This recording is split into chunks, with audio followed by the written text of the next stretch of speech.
Hello, good morning everyone. Welcome you all on हमारी शाला।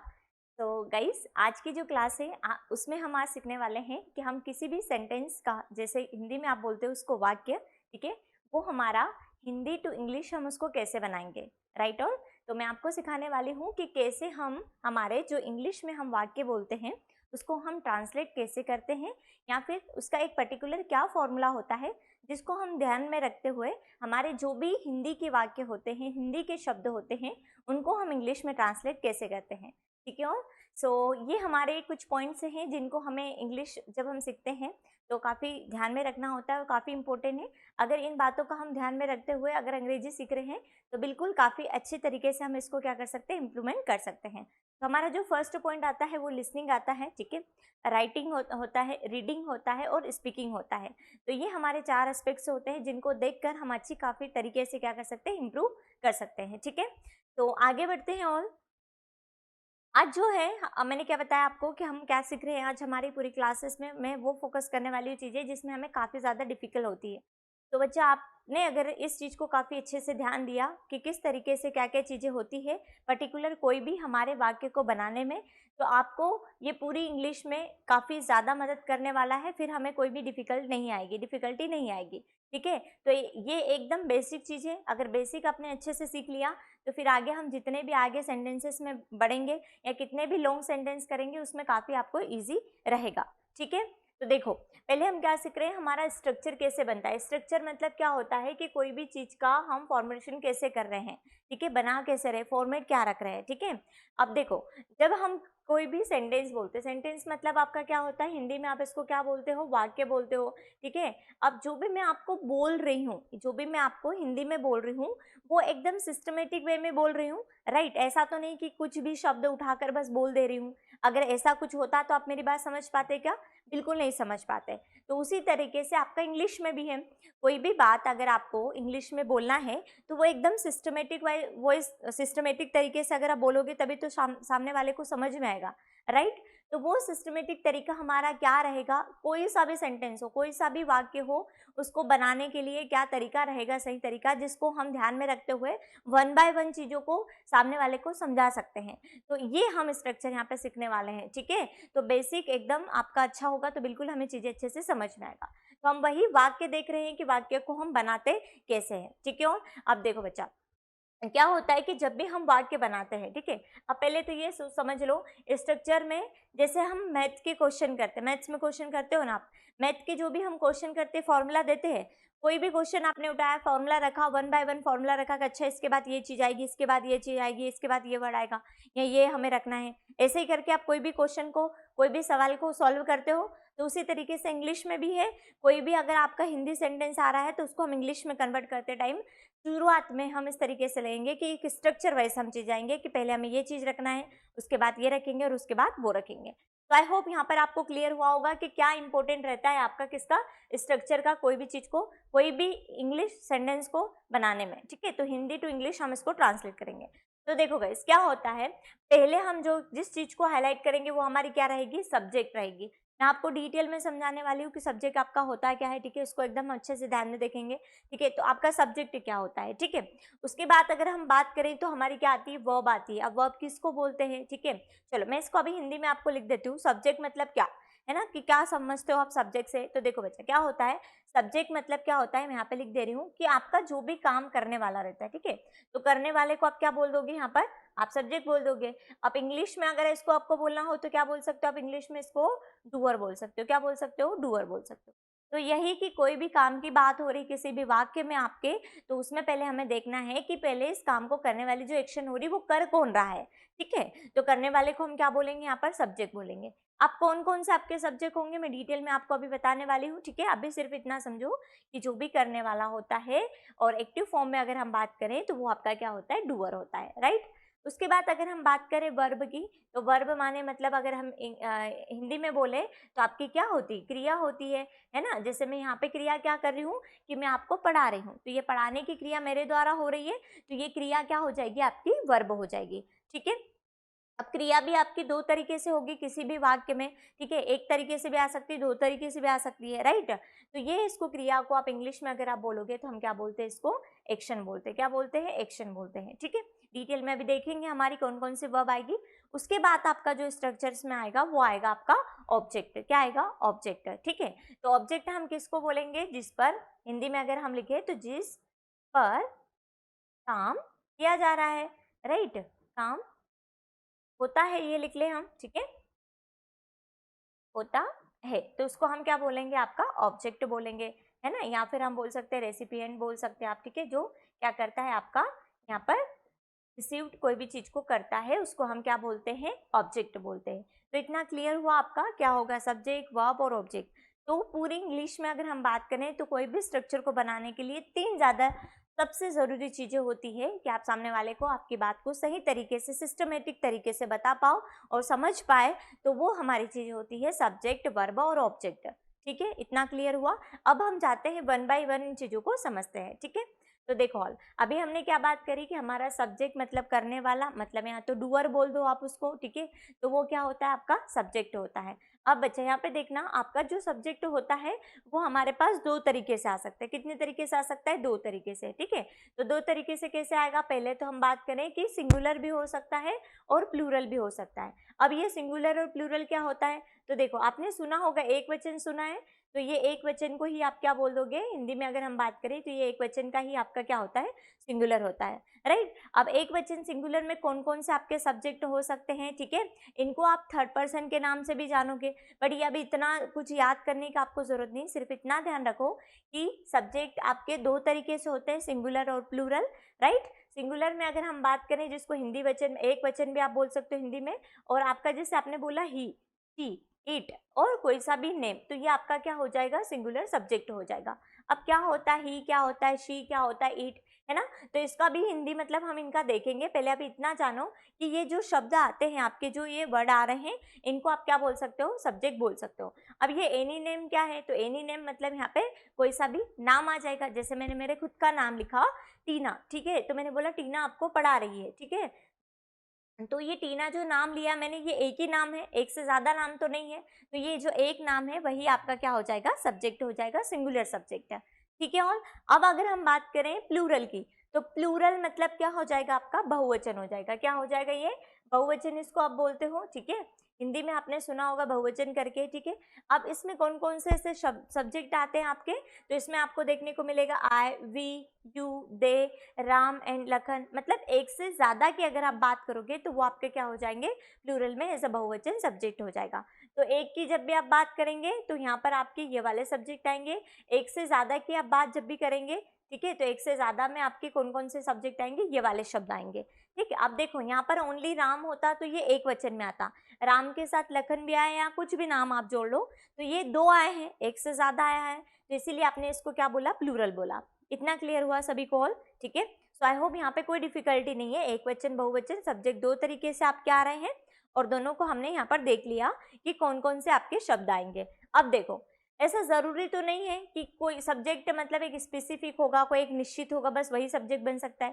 पर सब्जेक्ट तो कोई भी बन सकता है, राइट, चाहे वो नॉन लिविंग हो चाहे वो लिविंग हो, राइट। और नॉन लिविंग, लिविंग मतलब क्या, चाहे वो निर्जीव हो चाहे वो जीवित हो, राइट।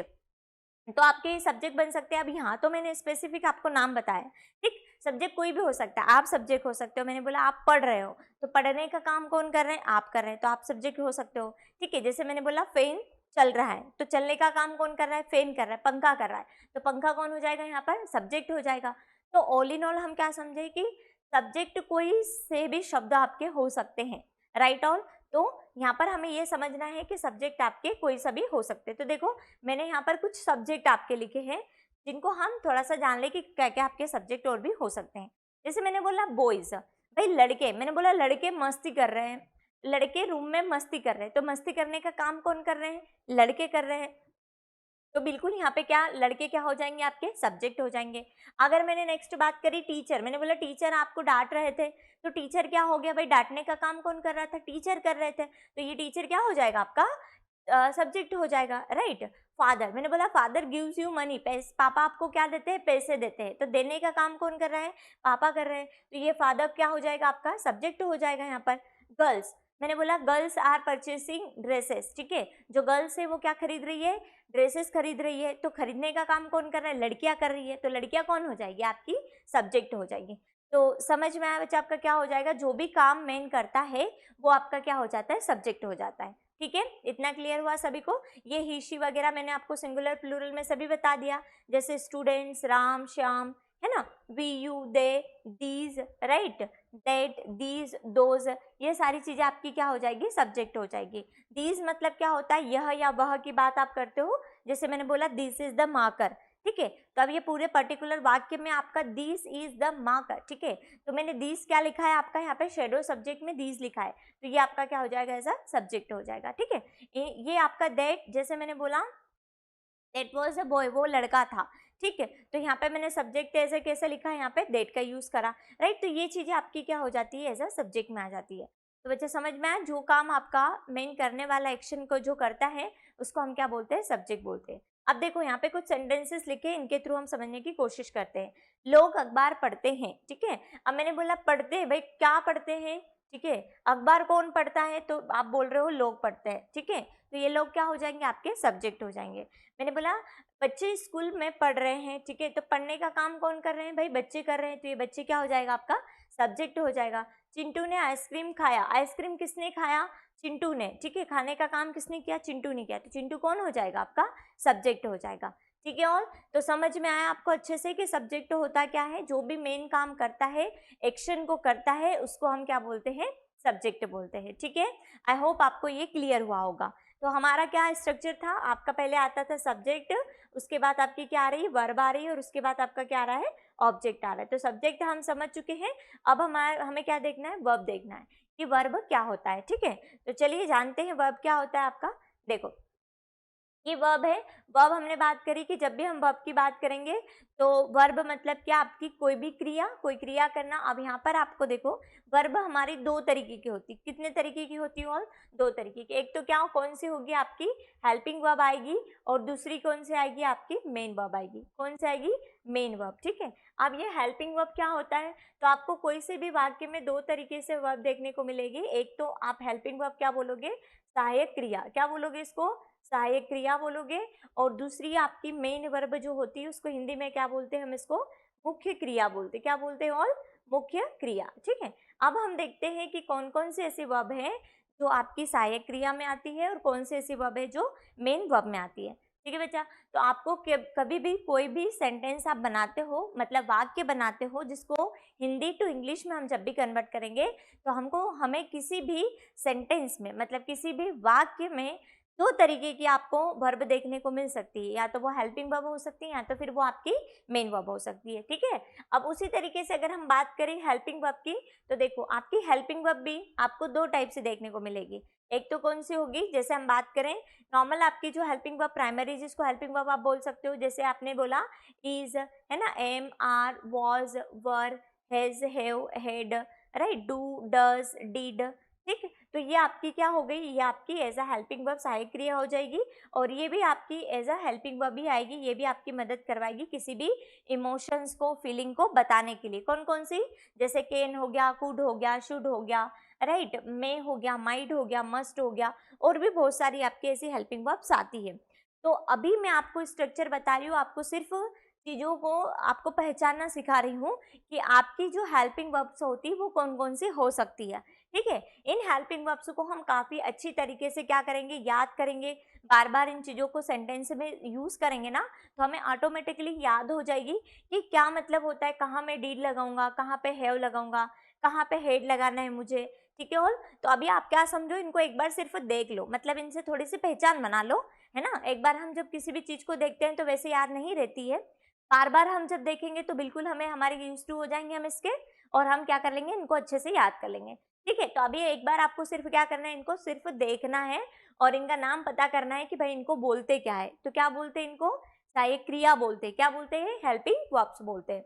Getting all. तो आई होप बच्चा आप लोगों ने इसको अच्छे से देख लिया होगा और जान लिया होगा कि हेल्पिंग वर्ब सहायक क्रिया जिसको बोलते हैं, और इस तरीके से हमारी ये क्या होती है, आती है, ठीक है। इतना क्लियर हुआ। अब वर्ब्स के ही पार्ट में मैंने आपको बताया कि एक आपकी क्या होती है, मुख्य क्रिया होती है, जिसको आप क्या बोलते हो, मेन वर्ब्स बोलते हो। गेटिंग? अब देखो मेन वर्ब में क्या होगा आपका, अब मेन वर्ब मतलब मुख्य क्रिया। अब मैंने जैसे बोला कि मैं ना आपको पढ़ा रही हूँ, क्या कर रही हूँ, मैं पढ़ा रही हूँ, तो पढ़ाने का काम कौन कर रहा है, मैं कर रही हूँ, तो मैं तो सब्जेक्ट हो जाऊंगी। अब काम कौन सा कर रही हूँ, पढ़ाने का, तो ये जो काम पढ़ाने का कर रही हूँ ये मेन वर्ब हो गया मेरा, है ना। और ये मेन वर्ब को आप क्या बोल दोगे, मेन वर्ब को मेन वर्ब ही बोल दोगे। ठीक है, इतना समझ में आया आपको। अब देखो कौन कौन सा, जैसे मैंने बोला अब मेरे द्वारा, आपके द्वारा, या किसी भी सब्जेक्ट के द्वारा, ऐसा कोई निश्चित है क्या कि वो एक पर्टिकुलर एक ही काम करेंगे, बिल्कुल नहीं निश्चित है। जैसे बोला मैंने कि मैं कभी खाना खाती हूँ, कभी हंसती हूँ, कभी रोती हूँ, कभी खेलती हूँ, कभी टीवी देखती हूँ, ठीक है, कभी पढ़ाती हूँ, राइट। तो ये सारे मेरे काम हैं, बहुत सारे काम हैं, एक तो काम नहीं है। तो ये बहुत सारे आपके जो काम होते हैं उनको आप क्या बोलते हो, मेन वर्ब बोलते हो, मुख्य क्रिया बोलते हो। समझ में आया? ठीक है बच्चा। तो अब थोड़ा सा देख लेते हैं आपकी कौन कौन सी यहाँ पे मैंने लिखी है। लाइक, लव, वांट, नीड, है ना, जरूरत, लर्न सीखना, राइट मतलब लिखना, राइट, प्ले खेलना, खेलते हो ना आप लोग भी, ठीक है। तो ये आपका खेलना हो गया, जंप कूदना, स्विम तैरना, राइट। तो ये आपकी क्या हो जाती है, मेन वर्ब हो जाती है। अब यहाँ पर एक बात ध्यान रखो कि मेन वर्ब जो आपकी होती है इनकी भी फॉर्म्स होती है, क्या होती है, फॉर्म्स होती है। अब कौन सी फॉर्म्स होती है तो मैं आपको आप लिख के बता देती हूँ कि आपकी जो मेन वर्ब होती है इनकी फॉर्म्स कौन कौन से होती है, ठीक है। तो देखो इनकी भी फॉर्म्स आपकी, आपको वर्ब की फर्स्ट फॉर्म देखने को मिलेगी, वर्ब की कौन सी फॉर्म देखने को मिलेगी, सेकेंड फॉर्म देखने को मिलेगी, वर्ब की आपको थर्ड फॉर्म देखने को मिलेगी, राइट, और वर्ब की आपको फोर्थ फॉर्म देखने को मिलेगी, और एक होती है आपकी फिफ्थ फॉर्म, ठीक है। तो ये क्या होती है, first form, second form, third form, fourth form, fifth form, है ना। तो अभी तो आप इतना जानो कि इनकी जो मैं आपको फॉर्म से बता रही हूँ ना, कि ये फर्स्ट हो गई, सेकेंड हो गई, थर्ड हो गई, फोर्थ हो गई और फिफ्थ हो गई, है ना। अब देखो इनकी फॉर्म्स मैं आपको लिख के थोड़ा सा बता देती हूँ, बाकी मैं आपको जो वर्ब डिटेल में पढ़ाऊंगी ना तो समझ में आएगा। अब देखो बच्चा, मैंने यहाँ पे लिखा लाइक, लाइक मतलब क्या होता है हिंदी में, पसंद करना, ठीक है। अब मैं बोल रही हूँ कि मैं पढ़ाना पसंद करती हूँ, तो आई लाइक टू टीच, ठीक है, पढ़ाना पसंद करती हूँ। तो ये मैं जो लाइक लिख रही हूँ फर्स्ट फॉर्म जब भी यूज करूंगी तो एज अ प्रेजेंट में करूंगी, किस में करूंगी, प्रेजेंट में, तो इसीलिए इसकी कौन सी फॉर्म लिखूंगी, फर्स्ट फॉर्म लिखूंगी। बट जब मैं बात करती हूँ आई लाइक्ड, है ना, इसी का मैं अगर सेकेंड फॉर्म लिख देती हूँ, मतलब इसका पास्ट फॉर्म लिख देती हूँ, तो ये मैंने मतलब पास्ट में बोला, ठीक है। थर्ड फॉर्म अगर मैं लिखूँ तो थर्ड फॉर्म भी इसकी क्या होगी, आपकी थर्ड फॉर्म भी लाइक्ड होगी, जब आपके वर्क काम जो आप परफेक्टली तरीके से कर लेते हो, या पार्टिसिपल, पास्ट पार्टिसिपल जिसके नाम से हम जानते हैं, तो वहां पर हम किस क्या यूज करते हैं, थर्ड फॉर्म का यूज करते हैं। उसी तरीके से फोर्थ फॉर्म का यूज करूँ तो मैंने फर्स्ट फॉर्म में ही क्या लगा दिया, आईएनजी फॉर्म लगा दिया और इसको क्या बना दिया, लाइकिंग बना दिया। तो ये आपका क्या होता है, फोर्थ फॉर्म होता है। फिफ्थ फॉर्म प्रेजेंट में ही यूज करते हैं, बट सिंगुलर सब्जेक्ट के लिए यूज करते हैं। अभी बताया था ना, दो तरीके के सब्जेक्ट होते हैं, सिंगुलर होते हैं, प्लूरल होते हैं। तो वही एक सिंगुलर सब्जेक्ट के साथ हम क्या यूज करते हैं, यहाँ पर प्लेस का यूज करते हैं प्रेजेंट के लिए, ठीक है। अभी ये बात आपको डिटेल में नहीं समझ में आ रही, कोई दिक्कत नहीं है, मैं आपको सिर्फ अभी पहचान बता रही हूँ, ठीक है। और अब देखो, अब यहाँ पर क्या है, लव है, लव मतलब क्या, प्यार करना, राइट। अब इसकी फर्स्ट फॉर्म क्या होती है, लव होती है। सेकेंड फॉर्म क्या होगी इसकी, लव्ड होगी, ठीक है। थर्ड फॉर्म कैसी होगी, लव्ड ही होगी। फोर्थ फॉर्म क्या होगी इसकी, लविंग होगी, ठीक है। अब फिफ्थ फॉर्म क्या होगी इसकी, लव्स होगी, राइट।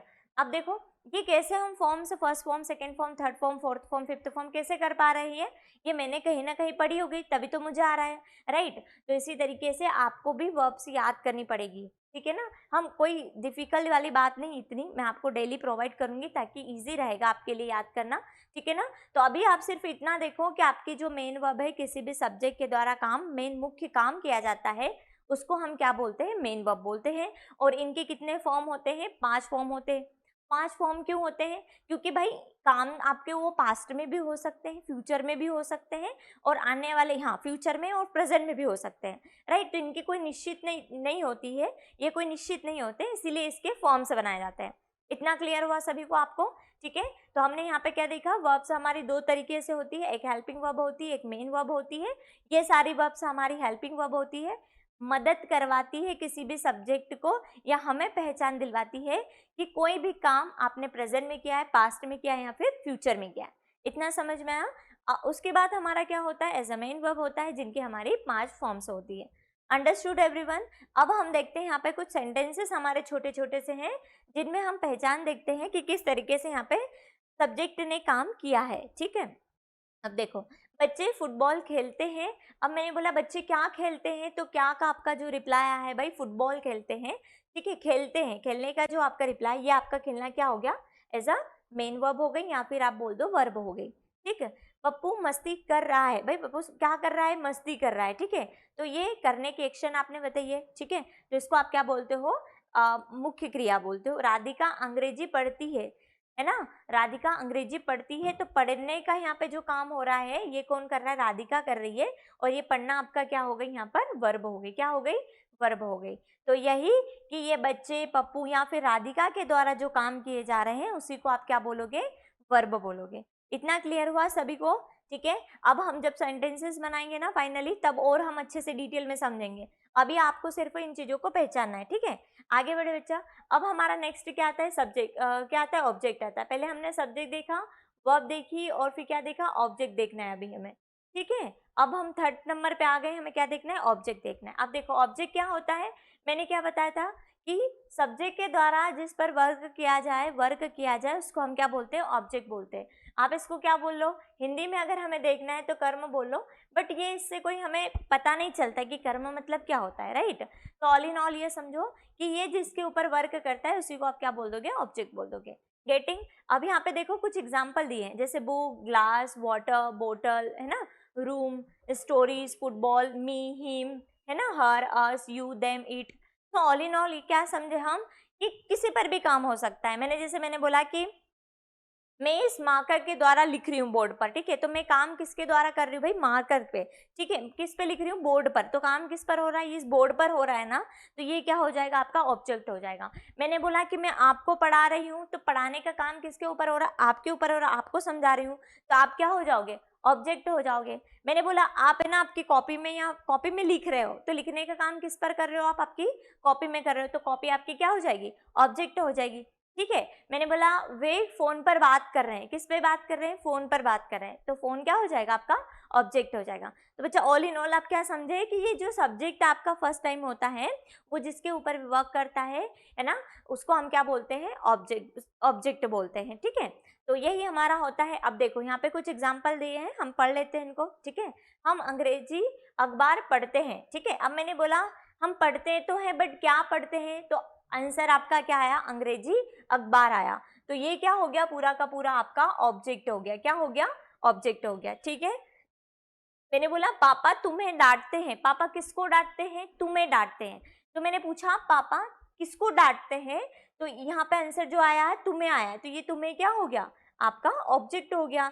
नेक्स्ट, वे गर्मी में जूस पीते हैं। मैंने बोला क्या पीते हैं, तो क्या का जो आंसर आया भाई जूस पीते हैं, तो ये क्या हो गया, आपका ऑब्जेक्ट हो गया। नेक्स्ट मैंने बोला मैंने तुम्हें कॉल किया, मैंने कॉल किसको किया, तो तुम्हें, तो ये तुम्हारा जो आंसर आ रहा है तुम्हें क्या हो गया, ये ऑब्जेक्ट हो गया, ठीक है। और ज्यादा नहीं समझ में आए तो आप एक बात हमेशा ध्यान रखो कि जब भी हम पर्टिकुलर किसी भी वर्ब से क्या और किसको का आंसर पूछते हैं, सॉरी क्वेश्चन पूछते हैं, और जो आंसर आता है निकल कर, उसी को आप क्या बोलते हो बच्चा, ऑब्जेक्ट बोलते हो। क्या बोलते हो, ऑब्जेक्ट बोलते हो, है ना। तो क्वेश्चन क्या पूछना है आपको, क्या और किसको का जब भी आप क्वेश्चन किससे पूछते हो, वर्ब से पूछते हो, किससे पूछते हो, वर्ब से पूछते हो, ठीक है। क्या और किसको का वर्ब से जब भी आप क्वेश्चन पूछते हो ना, वर्ब से, और जिसका जो भी आंसर आता है उसको आप क्या बोल देते हो, ऑब्जेक्ट बोल देते हो। इतना क्लियर हुआ आप सभी को, ठीक। और भी हम करेंगे बहुत सारे सेंटेंसेस जिसमें और भी एग्जाम्पल के साथ हम काफी डिटेल में चीजें देखेंगे, ठीक है। अभी आई होप आपको इतना सभी को क्लियर हुआ होगा, राइट ऑल। आगे बढ़े हम, ठीक है, आगे जाते हैं। ऑब्जेक्ट आपका समझ में आ गया। नेक्स्ट अब हम यहाँ पे कुछ बातें देख लेते हैं, हिंदी चीजें देख लेते हैं ताकि आपको ज्यादा बेहतर तरीके से समझ में आए, ठीक। अब देखो हमने क्या देखा, सब्जेक्ट देखा, ऑब्जेक्ट देखा, दोनों चीजें आई थी। वर्ब तो डिटेल में हमने देख लिया कि दो तरीके से होती है। अब देखो गाइस, जब भी आप बात करते हो ना सब्जेक्ट में, जैसे हमने लिखा था आय, ठीक है, तो ये आपका जो आय था, आपका जो ये आय था ना, आय मतलब क्या होता है हिंदी में अगर हम बात करें, तो आय मतलब मैं बोल सकते हो, मुझे बोल सकते हो, या मैंने बोल सकते हो। जैसे मैंने बोला मैंने आइसक्रीम खा ली, ठीक है, तो जब ये चीज आप सब्जेक्ट में लगा रहे हो मैंने, राइट, तो उसके लिए आप क्या लगाओगे, सब्जेक्ट में लगा रहे हो तो आय का यूज करोगे, ठीक। इनको याद कर लेना आप लोग, ठीक है, ये याद हो जाएंगे तो काफी बेहतर रहेगा आपके लिए, ठीक। आगे मैं बात करूं, अगर यही आए अगर मैं ऑब्जेक्ट में यूज करती हूँ, ऑब्जेक्ट में मतलब क्या, जैसे मैंने बोला कि उन्होंने मुझे डांटा, है ना, उन्होंने मुझे डांटा, ये जो मुझे वर्ड आपने लगाया है ये ऑब्जेक्ट की तरह आप यूज कर रहे हैं। और फिर मुझे के लिए आपको मुझको या मुझे या मुझसे, इसके लिए आप क्या लगाओगे बच्चा, मी लगाओगे। क्या लगाओगे, मी लगाओगे। तो इस मी को आपका जब हिंदी आ रहा है मुझको या मुझे, तो मुझे के लिए भी आप क्या यूज कर सकते हो यहाँ पर, या मैं मुझे भी लिख सकती हूँ, राइट।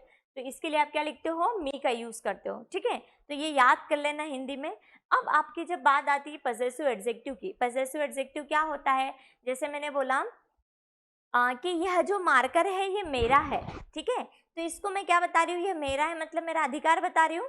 तो जब भी आप अधिकार की बात करेंगे और मेरा, तुम्हारा, उसका, इनका, ये वाली चीजें अगर आपकी आती हैं तो आपको ये सारी चीजें यूज करना है, ठीक है। तो यही आय किस में चेंज हो जाता है, जब आप अधिकार की बात करते हो तो किस में चेंज हो जाता है, आपका माय में कन्वर्ट हो जाएगा। जब अधिकार की बात करोगे तो वहां पर यही आय वाला आय नहीं लिखना है हमें, किस में कन्वर्ट करके लिखना है, उसको माय में कन्वर्ट करके लिखना है, ठीक है। तो फिर क्या हो जाता है यहाँ पर, आपका जो हिंदी बनता है वो क्या बन जाता है, मेरा या फिर मेरी बन जाता है, राइट। इसीलिए यहाँ पे री और रे का यूज करा है मैंने, ठीक है। तो ये बात ध्यान में रखना। तो हम क्या लिखेंगे, फिर से एक बार रिवाइज करते हैं। आय का मैं, मुझे या मैंने लिखना है। सब्जेक्ट में तो हम क्या लिखेंगे, आय लिखेंगे। मुझको, मुझे, मुझसे, ये वाले शब्द लिखना है तो मैं क्या लिखूंगी, मी का यूज करूंगी। मेरा, मेरी का अगर हिंदी में आ रहा है तो मैं क्या लिखूंगी, माय का यूज करूंगी। इतना क्लियर हुआ। आगे बढ़ते हैं। जब मुझे लिखना हो सब्जेक्ट में यू, है ना, तो उसका हिंदी मतलब क्या हो जाएगा, तुम, तुम्हें, तुमने या फिर आप, है ना। तो आपके लिए भी आप क्या यूज करोगे, यू का यूज करोगे, ठीक। ऑब्जेक्ट में लिखना हो तो यू ही रहेगा, कुछ चेंज नहीं करना है उसमें, ठीक। ये दोनों सेम रहता है। इसका हिंदी मतलब हो सकता है तुमको, तुमसे, राइट, राइट। तो ये शब्द आपके आ सकते हैं, तुमको, तुमसे। अब जो आपको कभी भी बोलना है तुम्हारा, तुम्हारी, तुम्हारे, ये शब्द आते हैं तो आप क्या लिखोगे, यूअर लिखोगे। क्या लिखोगे, यूअर आपको लिखना है, ठीक है। आगे बढ़ते हैं। ही जब हम लिखते हैं तो हमेशा ध्यान रखना, जब आप कोई भी बॉय की बात करो, किसकी बात करो, बॉय की बात करो, तो उसके लिए आप क्या लिखते हो, ही का यूज करते हो, जिसका हिंदी मतलब वह, उसे या फिर उसने आ सकता है। आपको बोलना है उसको या उससे, जैसे मैंने बोला मैंने उससे पैसे लिए, ठीक है। तो वह उससे के लिए आप क्या यूज करोगे, हिम का यूज करोगे। किसका यूज करोगे, हिम का यूज करना है आपको, ठीक है। आगे अगर हम बड़े पॉजेसिव एडजेक्टिव में, तो उसमें हम क्या लिखते हैं बच्चा, हीज का यूज करते हैं। हिम का मत कर देना, बहुत सारे स्टूडेंट इसमें गलती करते हैं, राइट। तो हमें क्या यूज करना है, हीज का यूज करना है, जिसका हिंदी मतलब क्या होगा, उसका, उसकी, उसके या फिर उसका। जब हम किसी पर अधिकार बताएंगे, जैसे मैंने बोला कि ये इतने सारे जो पैसे हैं उसके हैं, राइट। तो ये अधिकार बता रही हूँ कि किसके हैं, उसके हैं, ठीक है। तो वहां पे मैं क्या लिखूंगी, हिज का यूज करूंगी, ठीक है। तो ये बात ध्यान रखना। आगे बात करें, जब भी हम लड़की की बात करते हैं, किसकी बात करते हैं भैया, गर्ल की बात करते हैं, लड़की की बात करते हैं, तो उसके लिए क्या लिखते हैं, शी यूज करते हैं। इसका हिंदी मतलब आपका वह, उसे या फिर उसने हो जाएगा। इधर ऑब्जेक्ट में लिखोगे तो हर यूज करना है, जिसका हिंदी मतलब क्या होगा आपका, उसका या उसको, ठीक है। पजेसिव एडजेक्टिव जब अधिकार की आप बात करेंगे, उसका, उसकी या फिर काइंड ऑफ सेंस आप लाएंगे, तो वहां पर आपको क्या लिखना है, हर का यूज करना है, ठीक है। तो दोनों में आपका हर हर ही होता है, ठीक है, हर हर महादेव ही करना है आपको इसमें, ठीक है। आगे अगर हम देखें, चलो आगे देख लेते हैं इसको हम। नेक्स्ट वी, वी मतलब क्या होता है, वी मतलब आपका हिंदी में हम, हमें या फिर हमने होता है। ऑब्जेक्ट में आप जब वी को इधर ले जाओगे तो आपको लिखना पड़ेगा अस। क्या लिखोगे, अस का यूज करोगे, जिसका हिंदी मतलब क्या होगा, हमको या हमसे, ओके। ये ध्यान रखना है। पॉजेसिव एडजेक्टिव की बात करेंगे, हमारा, हमारी, हमारे की बात करेंगे, तो वहां पर आपको क्या लिखना है, आर लिखना है। क्या लिखना है, आर का यूज करना है। आगे हम बात करें नेक्स्ट, वे, वे मतलब दे, ठीक है। ये ही और शी का प्लूरल बनता है आपका दे, है ना, इन दोनों का ही प्लूरल बनता है क्या, दे। प्लूरल मतलब बहुवचन, एक से ज्यादा बनता है। तो हिंदी मतलब वे, उन्हें या उन्होंने लिखना है आपको। इन्हीं चीज का यूज जब ऑब्जेक्ट में करोगे तो क्या करना है आपको, देम का यूज करना है। हिंदी में मतलब क्या होगा, उनको या उनसे, राइट। आगे हम पॉजेसिव एडजेक्टिव की बात करें, जैसे उनका, उनकी, काइंड ऑफ थिंग्स अगर आपको लाना है तो वहां पर आप क्या यूज कर सकते हो, देयर का यूज कर सकते हो। किसका करना है आपको, देयर का करना है, ठीक है बच्चा। नेक्स्ट अगर हम बात करें ईट, ठीक है। तो जब भी आपको कोई एनिमल की बात करनी है, वस्तु की बात करनी है, थिंग की बात करनी है, ठीक है, तो यहाँ पर आप क्या लगाएंगे, क्या लगाएंगे, ईट लगाएंगे, ठीक है, जिसका हिंदी मतलब यह, इस या फिर इसने का जाता है। आपको ऑब्जेक्ट में भी ईट इट दोनों आप लिख सकते हो, दोनों सिमिलर रहते हैं। जैसे यहाँ पर हम सिमिलर कैसे देखा था, यू और यू का देखा था, ठीक। इसको, इसका, इसकी, जब भी निर्जीव वस्तुओं की बात करेंगे तब आप ईट का यूज कर सकते हैं। एनिमल की, जानवर की बात करते हैं इन तब आप ईट का यूज कर सकते हैं। पजेसिव एडजेक्टिव में आपको लिखना है तो क्या लिखेंगे आप, ईट्स का यूज करेंगे। किसका करेंगे, ईट्स का, राइट। जिसका मतलब इसका, इसकी, इसका होता है, ये वाला हिंदी मतलब होगा। तो ऑल इन ऑल आप क्या समझे यहाँ से कि आपको ये सारे हिंदी मतलब और इंग्लिश में उनका ट्रांसलेशन कैसे होता है इनका आपको पता होना चाहिए। ये बच्चे चीज़ें आपको बहुत ज़्यादा काम में आएगी जब हम सेंटेंस बनाएंगे, वाक्य बनाएंगे, उसको इंग्लिश में जब ट्रांसलेट करेंगे। तो आई होप आप इस टेबल को काफ़ी अच्छी तरीके से याद कर लोगे, ठीक है। 2 से 3 बार डेली देखना है, 1-2 बार दिन में आपको जब भी टाइम मिले ना तो सिर्फ देख लेना है, ऐसा रटना नहीं बार बार। एक चीज़ को अगर हम रोज़ डेली देखेंगे ना तो ऑटोमेटिकली याद हो जाएगा, ठीक है। तो आज की ये चीज़ें हम यहीं पे फिनिश करते हैं। नेक्स्ट क्लास में हम वाक्य कैसे बनाएंगे, किस तरीके से थोड़े थोड़े सेंटेंस इंग्लिश में ट्रांसलेट कर पाएंगे, इन चीज़ों को हम देखेंगे, ठीक है। तो आपका काम क्या है, आपको वो टेबल जो मैंने बताया उसको एक बार रिवाइज करेंगे, डेली रिवाइज करेंगे, ठीक है। 5 से 10 मिनट तक आपको डेली उसको देखना है, काफ़ी ईजी है, याद हो जाएंगे। और जिसको याद है काफ़ी अच्छी बात है बच्चा, आपको काफ़ी हेल्पफुल रहेगा ये फिर चीज़ें नेक्स्ट वीडियो में, ठीक है। तो अभी हम यहीं पे फिनिश करते हैं। Thank you so much everyone, bye bye, take care, thank you all.